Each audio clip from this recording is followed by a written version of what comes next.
Assalamualaikum warahmatullahi wabarakatuh. Pada presentasi kali ini kami ingin membawakan hasil dari penelitian kami yang berjudul Time Varying Parameter Model SIR-SI dengan teknik sliding window dan long short term memory untuk memprediksi kasus demam berdarah tinggi, terutama di wilayah DKI Jakarta.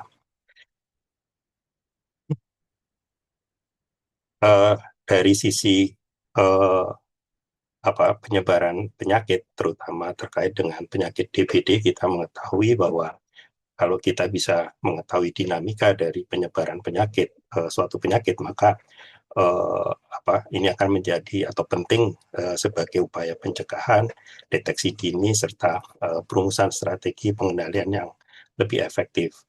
Dan kita tahu di sisi lain pun juga pemodelan matematik ini juga memiliki peran yang penting dalam memahami dinamika penularan DBD.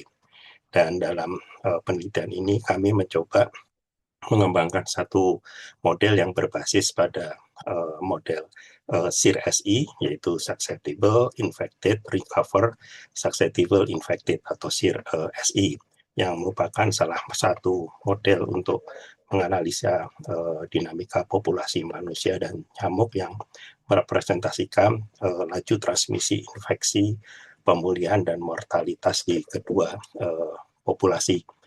Nah, tujuan dari penelitian yang kami lakukan ini terutama adalah ada dua tujuan. Yang pertama adalah untuk mengestimasi parameter laju transmisi penyakit DBD.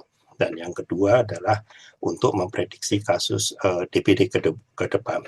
Untuk tujuan yang kedua ini, kami akan memanfaatkan salah satu model dari machine learning, yaitu LSTM atau Long Short Term Memory.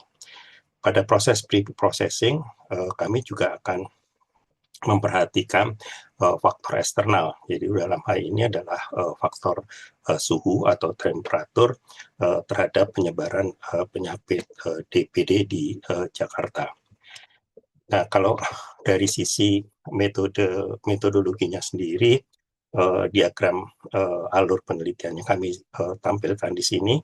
Dan kita lihat di sini bahwa mulai dari pengumpulan data hingga pengembangan modelnya serta analisis dan evaluasi dari model ini kami lakukan semua. Dan untuk melakukan pengembangan modelnya, kami memanfaatkan 3 sumber data, yaitu data insiden mingguan yang kami ambil dari website Provinsi DKI Jakarta, dan kemudian juga data temperatur kami ambil dari website BMKG, serta data populasi DKI Jakarta dari tahun 2017 itu kami ambil dari website dari Satu Data Jakarta, GoID. Nah, terkait dengan kebaruan atau novelty dari penelitian ini, kami ingin mengembangkan suatu model yang bersifat hybrid, yaitu dengan memanfaatkan data DBD dan model SIR-SI dengan mengintegrasikan ada satu teknik yang kami sebut sebagai teknik sliding window, dan kemudian kami juga menerapkan metode Runge-Kutta order 4 sebagai solver untuk model SIR-SI-nya sendiri. Dan untuk melakukan optimasi parameter, kami menggunakan satu metode, yaitu Levenberg-Marquardt, yang melibatkan pengaruh parameter temperatur atau suhu terhadap banyaknya kasus DBD.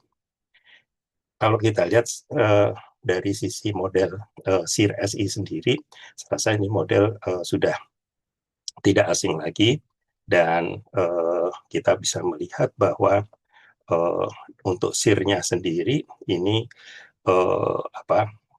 bisa dilihat bahwa terjadi perubahan atau perpindahan dari individu atau dari satu kompartemen dari susceptible human ke kompartemen infected human, dan juga ke recover human, jadi ke individu yang sembuh.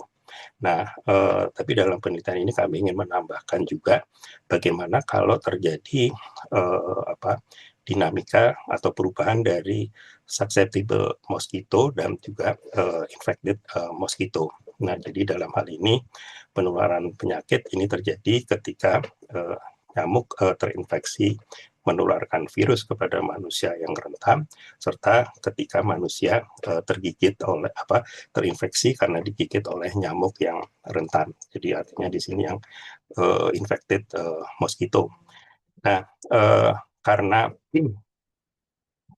pada model yang akan kami kembangkan, kami juga memperhatikan bahwa parameter-parameternya ini tidak bersifat konstan, terutama parameter yang mempengaruhi perpindahan dari setiap kompartemen ini.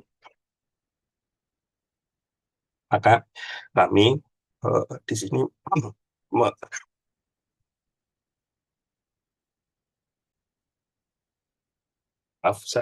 kami lanjutkan.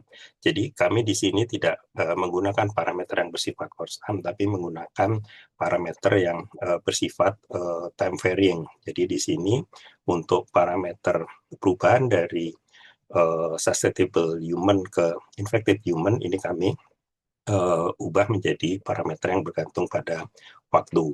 Nah, begitu pula juga dari perpindahan dari susceptible mosquito ke infected mosquito ini juga kami ubah menjadi parameter yang bergantung pada waktu. Nah, terkait dengan long short term memory sendiri, saya rasa ini adalah salah satu model di dalam machine learning yang kalau kita lihat memang metode ini biasa direpresentasikan dalam beberapa gate seperti yang tampak di dalam presentasi kami ini.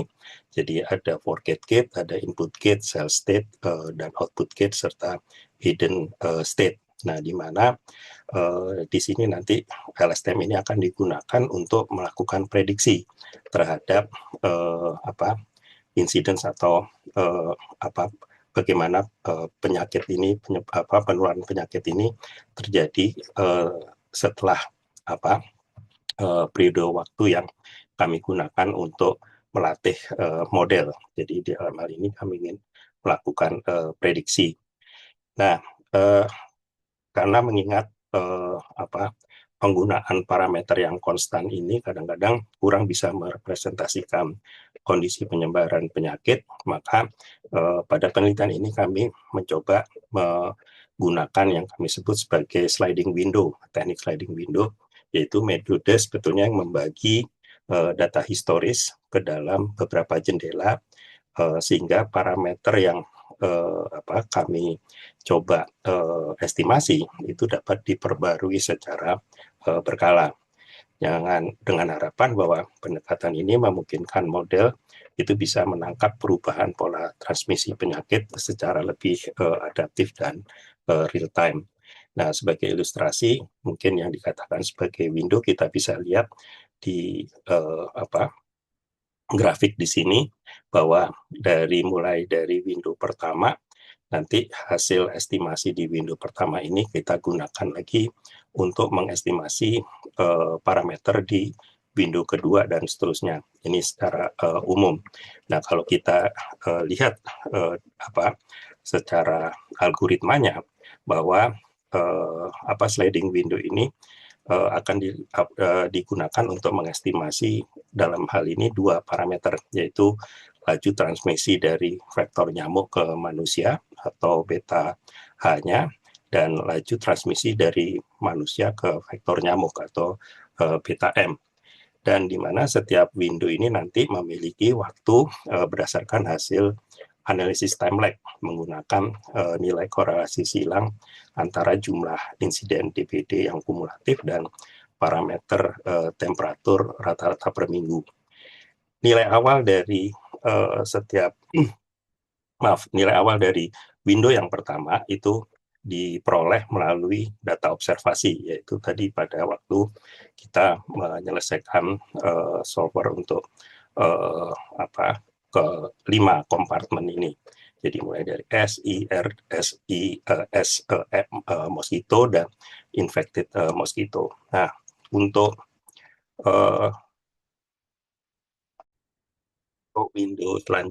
Untuk Windows selanjutnya, nilai awalnya akan diambil dari hasil simulasi pada sebelumnya. Jadi begitu seterusnya untuk window yang selanjutnya. Dan pada saat kita mencoba me, apa, simulasi pada window tersebut, maka kita menganggap nilainya adalah konstan pada setiap window. Nah, uh, mengingat tadi kami juga sudah menyatakan bahwa di dalam penelitian ini kami juga memperhatikan adanya faktor eksternal yang dalam hal ini faktor eksternal yang mempengaruhi adalah temperatur. Oleh sebab itu kami di sini juga memasukkan thermal response curve. Jadi di sini transmission rate dalam model ini nantinya akan ditentukan oleh suatu fungsi temperatur yang dikenal sebagai TRC atau thermal response curve yang bergantung pada waktu T. Nah, sehingga parameter laju transmisi ini akan efektif ditentukan berdasarkan dari dua persamaan di sini. Jadi untuk nilai beta H itu ditentukan berdasarkan dari nilai beta H pada window ke K dikalikan dengan nilai TRC average-nya, dan beta untuk mosquito pada waktu T itu ditentukan oleh beta mosquito pada window ke K yang dikalikan dengan nilai TRC average di waktu yang ke T. Nah, sedangkan fungsi TRC sendiri ini adalah fungsi Biere 1 yang dinormalisasi dan didefinisikan seperti pada persamaan di sini. Nah, nilai beta H dan beta M ini dilakukan atau dihitung untuk setiap window ke K, di mana K-nya berjalan dari 0 sampai dengan N min L. Di sini L ini adalah panjang window dalam satuan minggu. Nah, hasil dari implementasi model, kami berhasil melakukan estimasi human transmission rate atau beta H, dan kita lihat dari masing-masing wilayah di DKI, ini ternyata setiap wilayah memang memiliki nilai transmission rate yang berbeda-beda. Tetapi dalam hal ini apa yang bisa kami tarik di sini adalah bahwa lonjakan nilai beta H ini mengindikasikan peningkatan probabilitas penularan efektif dari nyamuk terinfeksi ke manusia yang berkontribusi langsung pada percepatan pertumbuhan jumlah kasus. Begitu pula untuk estimasi transmission rate dari nyamuk atau beta M-nya, ini juga kami melihat di setiap wilayah cukup bervariasi, namun di sini kami bisa menarik kesimpulan bahwa nilai beta M ini yang tinggi itu berperan sebagai penguat transmisi dua arah dan meningkatkan risiko terjadinya wabah lanjutan pada periode berikutnya. Nah, kalau kita lihat dari sisi dinamika basic reproduction number atau R0-nya, kita bisa melihat bahwa nilai R0 yang lebih besar dari 1 ini mengindikasikan bahwa fase epidemi itu bersifat aktif. Dan setiap individu yang terinfeksi ini akan berpotensi menularkan penyakit ke lebih dari satu individu lain, sehingga wabah dapat berkembang dengan cepat. Dan kalau kita lihat di masing-masing wilayah, 5 wilayah yang ada di DKI Jakarta, ini juga berbeda-beda. Nah, terkait dengan prediksinya sendiri untuk data incidence di DKI Jakarta dengan menggunakan LSTM, di mana kami menghitungnya ini per 100.000 population, kita bisa lihat bahwa daerah-daerah tertentu di sini bisa kelihatan bahwa bagian dari wilayah prediksinya ini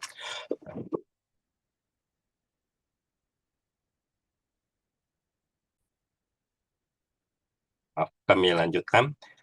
Jadi kalau untuk masing-masing wilayah kita bisa melihat dengan LSTM ini tren dari prediksinya ini sudah bisa dilihat cukup baik. Nah, jadi kita bisa lihat di beberapa wilayah ini trennya sudah bisa mengikuti cukup baik dari prediksinya ini. Nah, kalau kita lihat dari sisi evaluasi modelnya sendiri, kita bisa melihat bahwa